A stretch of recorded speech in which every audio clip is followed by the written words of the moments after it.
Nick Fasciano, how are you, sir? Great. Thanks very much. Hey, I am pumped to have you here. You are the new executive director of Idaho Wildlife Federation, which is awesome.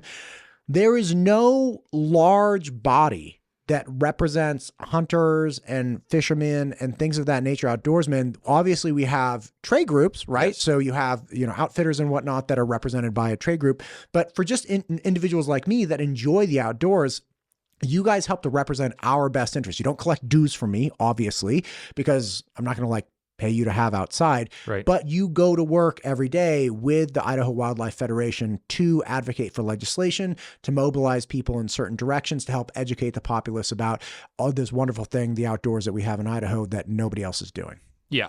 No, and we do have a supporter base, and a lot of what we're able to do is thanks to their generosity. But we work all across the state on wildlife, habitat, fish, access to hunting and fishing, and preserving outdoor traditions in Idaho. So, I mean, wildlife don't exist without the habitat, and hunters and anglers don't exist without the wildlife. So, yeah. I want to talk to you about a very specific thing today. That there's an aspect of politics, both state and federal, and massive effect on individuals locally. That's wild. So I did the conversation with Lava Ridge, the Dean Diamond, right, who lives right next to the Lava Ridge Preserve, or excuse me, not preserve, but the Lava Ridge essentially property. And for anybody that hasn't heard about this, it's essentially a 200,000 acre plot of land that the federal government, Bureau of Land Management, has slotted to install the largest wind farm in history. The windmills are going to be something like north of 500 feet, or excuse me, 700 feet. Mm-hmm. It is currently used for grazing areas, for cattle operations, and nobody wants it. Nobody locally wants it. Nobody statewide wants it. Every single elected representative has said, don't do this. And the Bureau of Land Management has not listened. That's bad. Okay. Sure. The Biden administration does not care that Idaho does not want the windmill farm. They're doing it anyway. Now, this has led a lot of people to say, hey, why do we have federal lands in Idaho? Why do we have federal lands? This is our state. We should not have lands that are managed by the BLM, that they can just come and put windmill farms or whatever they want on it. They're destroying our grazing operations when they're doing these things. Let's manage them ourselves. And there's a push in the policy in the platform for the GOP, I believe they voted on it this year, that they want to bring federal lands. They want to make them state lands. They want to take the management of these lands away and say, hey, we're state. Some states have done this. Have partially. There's a federal process since a congressional act called FLTMA was passed in 1976, I believe, which ended the homesteading era, right, codified the idea of the federal government owning lands in perpetuity. There's a process for the federal government disposing of lands, and whether that's swapping with the states on individual parcels to go from federal to state, this can happen, right? And there's discussions around maybe, in various parts of this state and other states of federal government owns this, the state wants to bring it into the fold, or the other way around. There's a process for doing that. It takes an act, it's congressional action on the federal side. Gotcha. Now, for the people that say, hey, this is a really good idea, we should get more state management of our land so that we are not beholden to the Bureau of Land Management, this poses a gigantic problem. Yep. One, the cost of management, and two, the possibility that if the cost of management is excessive or mismanaged, the state may actually end up selling off portions of that land to private investors. Enter the Texas billionaire, enter the whoever that gobbles enter the up. shell companies for foreign governments. Okay. Yeah. Okay. So talk to me give me some history on it. Who has tried to do this? What has been the result? Because this is constantly the battle, which is we need to take these properties back. And then somebody will say, if we do that, they may get sold off to national or international interests. Yeah. So it's a pretty long history of sort of the nuances between federal land and state land. I mean, one thing I'd say at the outset is that, a lot of Idaho is federally owned. There's north of 10 million acres of BLM land, 20 million of managed by the Forest Service. The outdoor recreation economy in Idaho is based on this stuff. And the value of that economy is measured in the billions. And so whether it's hunters and anglers, who the vast majority of hunters in Idaho will recreate on public lands. It's where I got my elk this year and most years. And it's where we play. And, there's a lot of multiple uses. The federal government manages its land for multiple uses. That includes recreation, that includes habitat, that includes grazing, that includes extraction, everything. And it's an enormous amount of land, and the management cost of that land is very, very high. And it's paid for by everyone in America, right? The federal lands are managed by the American taxpayer. So that's people in Idaho and that's people in Florida. The cost of managing those lands is staggering. I mean, Idaho currently on state land has about 2.5 million acres, down from 3.6 at the when it was originally conferred in statehood. Okay. And on that 2.5 million acres, the cost to manage the fire season this year was around $50 million. The federal side probably is going to touch $500 million, and that's the real central problem with the idea of federal land being owned by the states is the management cost. Idaho simply cannot afford to pay for that kind of management, even just considering the fire seasons. The federal government, has a much bigger bank book and doesn't have to balance its budget the way that Idaho does. Well, it doesn't have to balance it at all. Well, that's a whole separate conversation.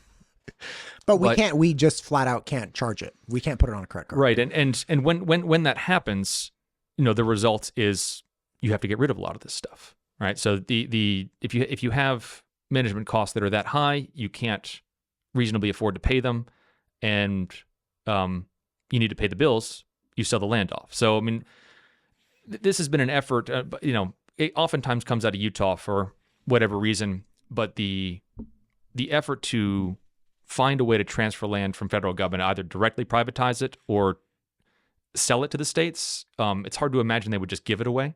The federal taxpayers have been paying the bills for these things for a long time. They'd probably expect some form of compensation if it was to be transferred. Yeah, so it would very likely be sold, and there's no reason to think Idaho would even bid on that land, right? So that's a bit of a wild card, how that would happen, right? If the federal government were to dispose of its land, giving it to Idaho or giving it to the states seems, possible but unlikely.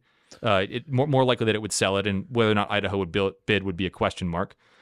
And it's also managed very differently. So Idaho Department of Lands, and this is not a knock on them at all, they do a great job of what they do. Their land is managed to maximize the financial benefit of that land to beneficiaries. That's it. And they have a constitutional obligation to do that.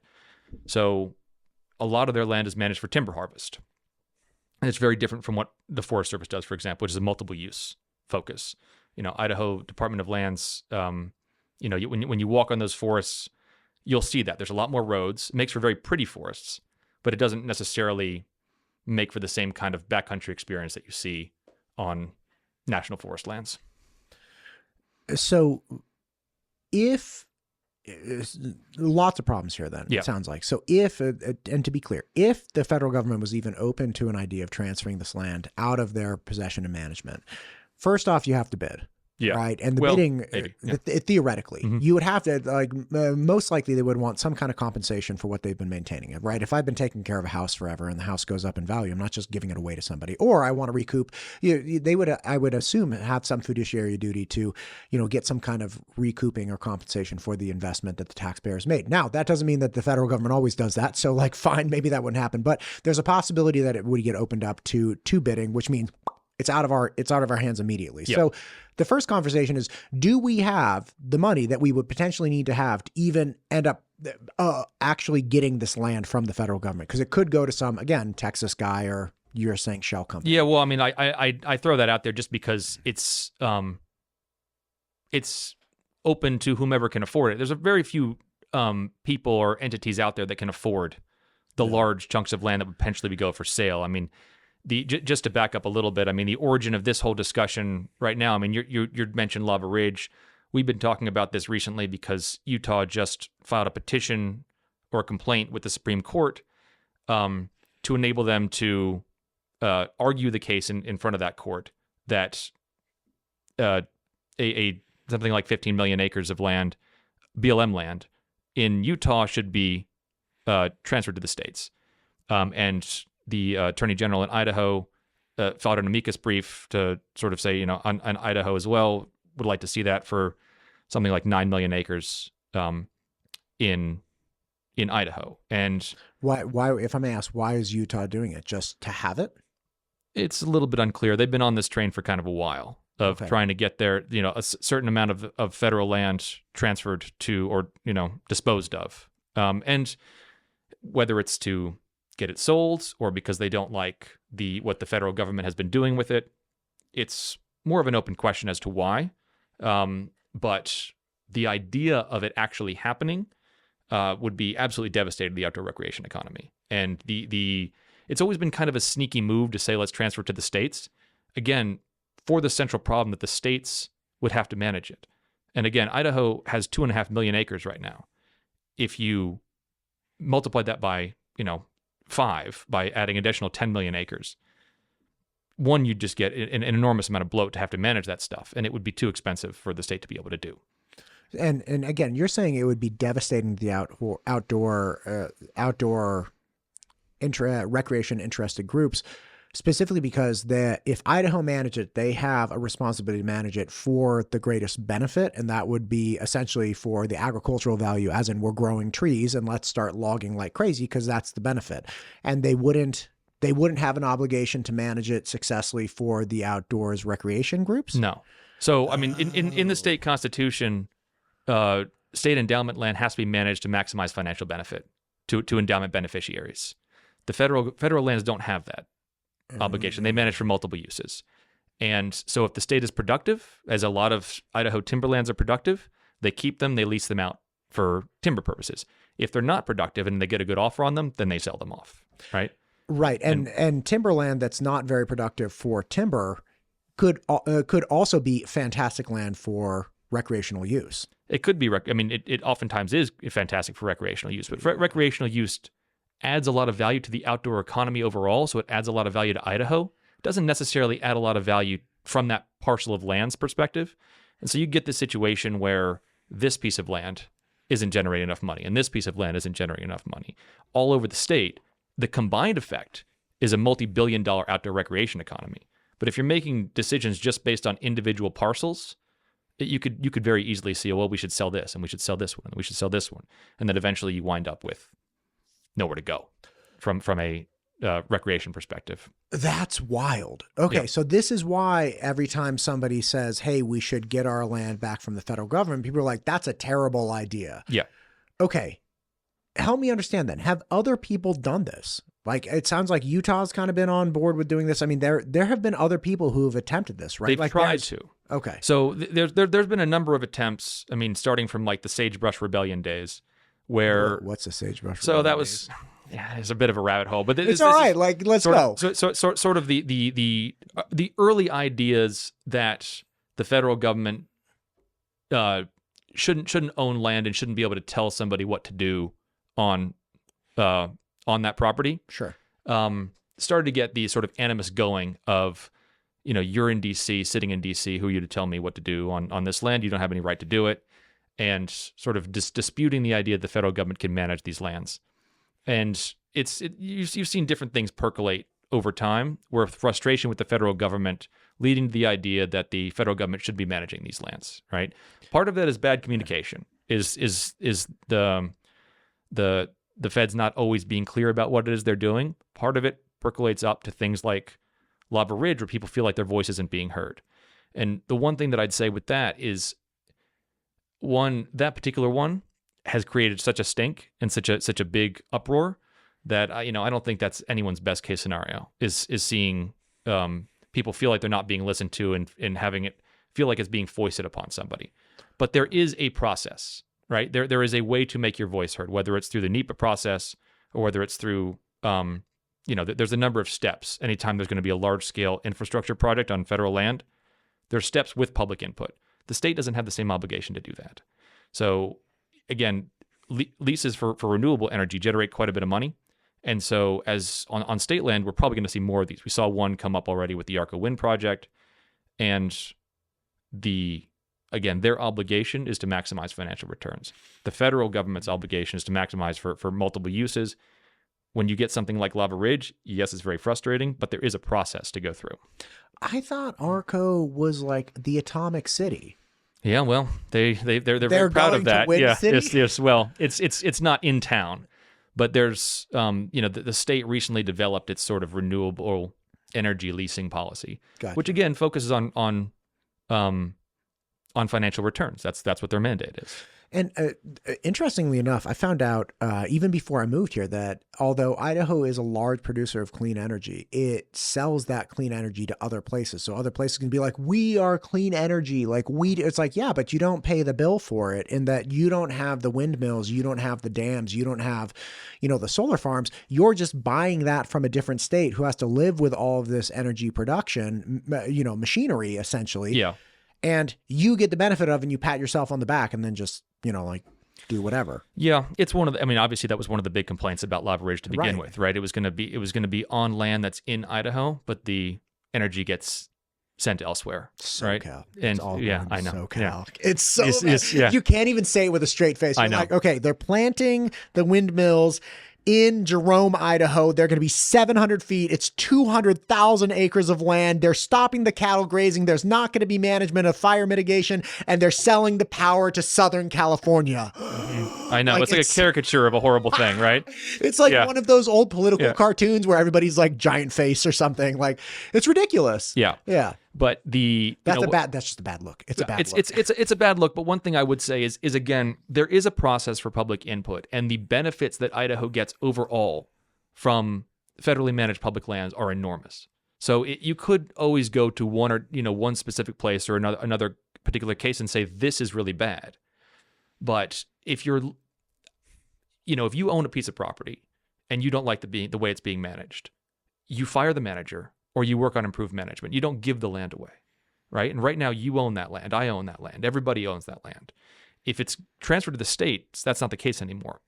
Idaho owns that land, and it does with it what it's constitutionally obligated to do. If a private entity were to come in and buy it, they could do whatever they wanted with it, including windmills or really whatever. There's quite a few renewable projects all across the state on private land right now. And you lose the public input, you lose the public access. Sure. I was going to say the windmills, it's like, windmills would be a bummer. Sure. Yeah. But you also run the risk of somebody just building a giant fence that says like, keep out. Right? 100%. Like that's one of the huge issues right now with big game in the state of Idaho, that you have these gigantic mega ranches that, charge $50,000 for a tag to go on and get, big game. Yeah. You run the risk of that for, privatizing individual parcels, and that also breaks up, the huge contiguous pieces of land that wildlife use, and certainly a lot of the state, to migrate through, right? One of the reasons why we have thriving pronghorn deer and elk herds is because they're able to migrate from the high country, their summer range, down to winter range, and that requires large contiguous strips of land, and a lot of that is a mix of public and private right now, but they're big chunks. You start to carve up into little pieces. We always say, cows, not condos, right? You still have great wildlife habitat if you've got rangeland. Once that goes away and you start to sell it off into individual little pieces, and it turns into subdivisions and whatever else might happen if you sell off land, those migration corridors, that wildlife habitat is gone, and you're never going to get it back. Man, I've been doing a few conversations about land trusts, and holy cow, the tax base that I got it. They're like, listen, you build a house, or they're like not every acre, every dollar collected from an agricultural area, okay, like something that's producing sugar beets or whatever it might be, every dollar that's collected from there, the county only has to provide like 45 cents worth of services. So every dollar that comes in, it's like you need 45 cents of fire service, you need 45 cents of EMTs, you need 45 cents of whatever it is, right? But you net 55 cents in that area because of the agriculture. And it's the opposite for residential. It's like if you put a house on it, for every dollar you get on tax revenue from a house, you have to spend $1.40 to provide emergency services and county services and things of that nature. It gets more expensive.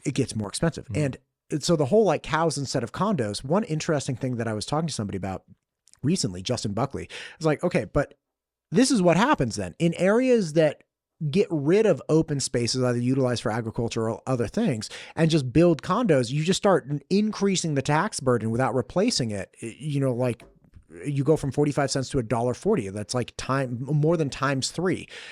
That's an unbelievable roadway to higher taxes and less utilization of your land. It's like now we're just a concrete jungle and everybody has to pay more for it. Right, which I think is both expensive and would fundamentally upend what we would consider to be the Idaho way of life. Right, we you know, the rural character of open spaces and the liberty that comes along with being able to just go. Like, you want to go hunt with your dog, you know, right outside of town you can go. You know, you want to go chase elk in the mountains. You know, there's a million places where you can go and be basically alone out there. You know, I started this job in mid-September, which should have ruined my hunting season.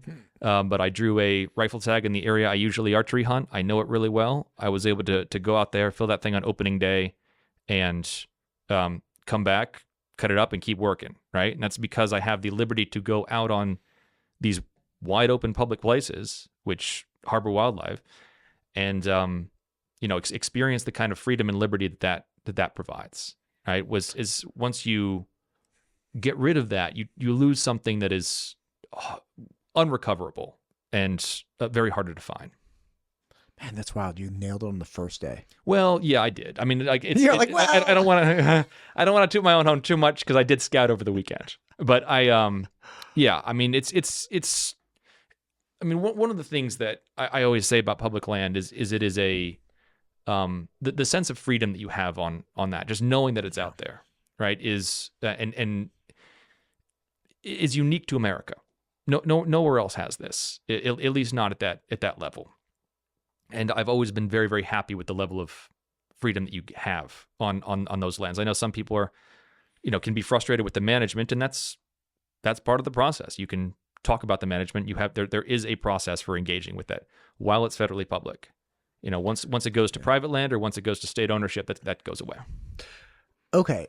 But you're saying, hey, if you don't like how the land is being managed, you don't ditch the land, you get a new manager. Yes. We don't get to decide who the Department of Interior or like the ag director is for the nation, right? So, and at like 1.9 million people, we don't swing like a big bat as far as influential votes that they have to like appease. They're like, let's keep everybody in Idaho happy because they are like, woof, that's a big group, right? So we're kind of beholden to whatever the administration is doing. I was speaking with Lieutenant Governor Scott Bedke about this. Sure. I was like, listen, he's huge into cattle. He said, cattle's great. I'm into cattle, but I also have to be in politics just by the nature of trying to preserve cattle because every 4 years, if things are good, it's only 4 years. If things are bad, it's only 4 years. But you have to have a seat at the table constantly because the passing of legislation and passing of culture is so relevant to maintaining the cattle a way of life. Sure.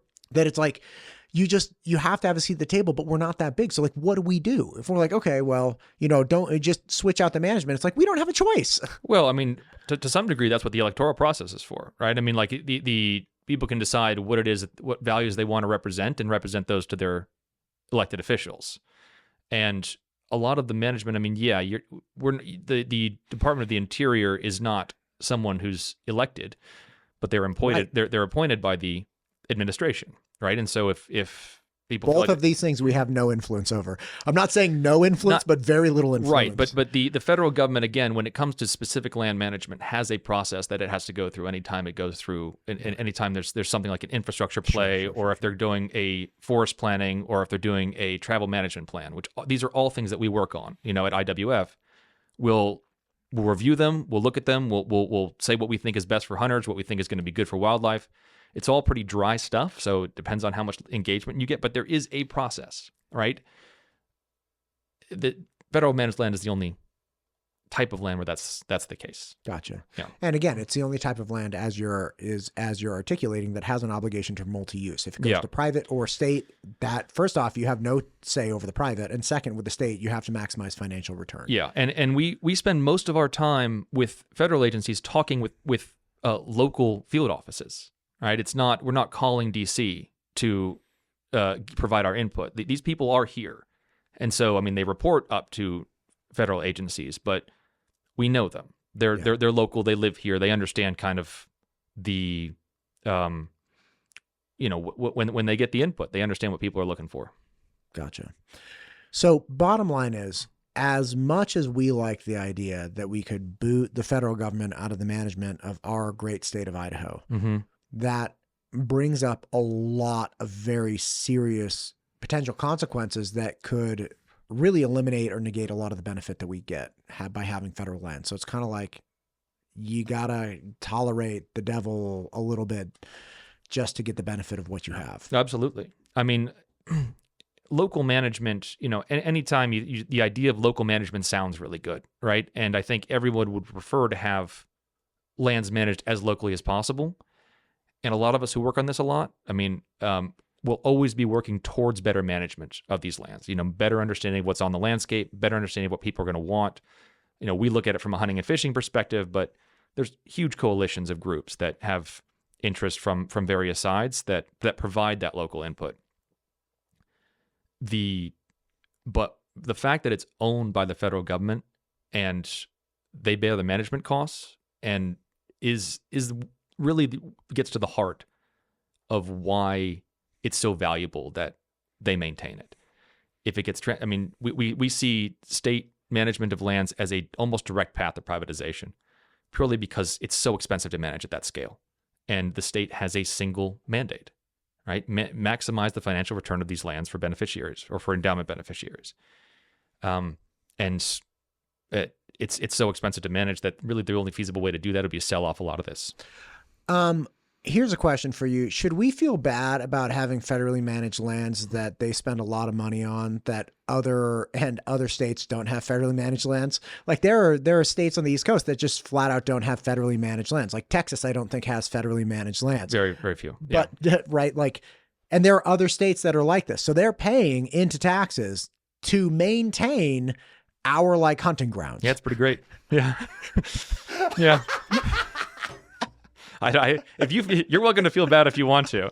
Then they can come and hunt on these lands as well. That's actually that's a really fair point. They can come and do whatever they want. Yeah, it's all of ours. We happen to have the privilege of being so close to them that we can access them all the time. And because our fish and game department is able to set tag allocations as a resident of Idaho, I get an elk tag every year. I get a deer tag every year. Somebody who's from out of state isn't going to have quite that same. It's much tougher to get tags here if you're but they a pay non-resident. the same tax bill. But for the federal lands, yes, yeah. So they the checks to maintain the lands are being written at a federal level. The enjoyment of them is much easier if you're here in Idaho, and that's just for recreationists, for people whose livelihoods depend on it, whether that's outfitters and guides, whether that's ranchers. The benefit of that obviously accrues locally. The downside is that sometimes you disagree with the way they manage it, whether that be fire, whether that be infrastructure. Sure. And I think they could, agencies can always do a better job communicating what it is that they're doing. And I think from an actual lived experience side, if one of the comparisons that's made is like walk onto a national forest, walk onto a Idaho State Forest, and tell me which one is managed better, right? But again, that gets back to what are you managing for? Right? If you're managing for timber harvest and you put a lot of roads in and you spray to kill all the ground cover and you plant these very regimented rows of trees, you get a very pretty forest, and you get one where it's a little bit easier access to fight fires.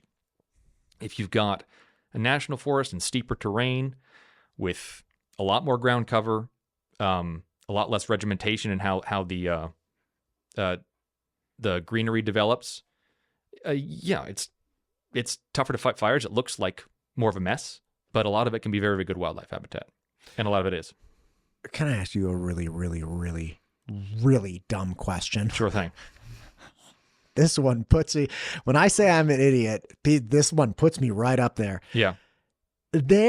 Trump in his first administration was talking about raking the forest floors. And there were all these funny memes of people like raking needles and like this giant, or there was this hilarious video I remember seeing some guy trying to beat back a hurricane, and he had a mop on the beach and he was pushing the waves back, right?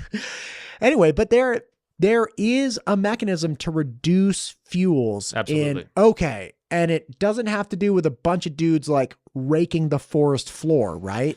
No, I mean, like, individual states will have some of their own regulations that make forest management, that will change forest management, right? California is an interesting example because, for example, they've got regulations on air quality that make it harder to do controlled burns, right? And so you get this huge fuel load. It's also very hot and very dry.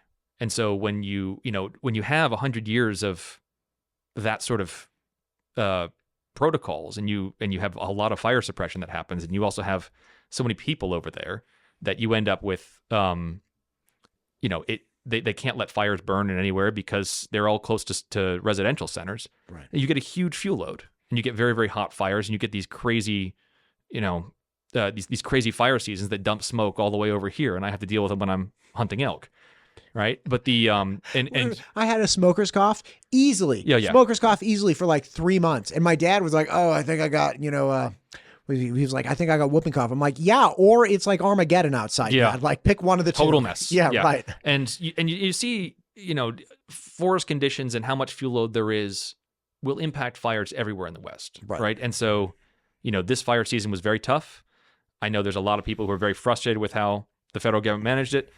I'm not necessarily going to opine on what they could have done better or worse, except for the fact that it was a long fire season, and there were some of these fires were really out of control for a long time. Right.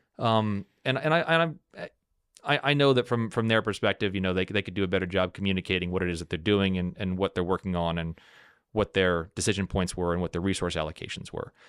But again, my solution to that would... Nick, look, I don't mean to interrupt. I don't really care about them communicating. I care about the nuclear mushroom cloud that was like that way. That was like... No, I get it. My buddy Seth Simpson, who's houndsman, great, and does all kinds of outdoor stuff. He had these posts that he was putting up, and it literally looked like somebody had dropped a nuclear bomb. So it's like, communicate whatever you want. Just stop that. I agree with you. And make sure redfish does not burn. Yeah. Like, just can we lock those down? Mm-hmm. No, and I think that when I say communication, it makes public input easier if people know what they're already doing. Right. And I go back to my point earlier, work towards better management. You don't give the land away. Right? Like it's our land right now. Once we give it up, we'll never get it back. Right? Like right now we're in a position where, there's some things that are frustrating about it. By and large, we have an incredible resource that a lot of Idaho's economy depends on. And it is, transferring that land would upend a lot of that. It would upend my entire way of life. Everybody who comes here to hunt, comes here for the outdoors. That goes away if you lose public lands.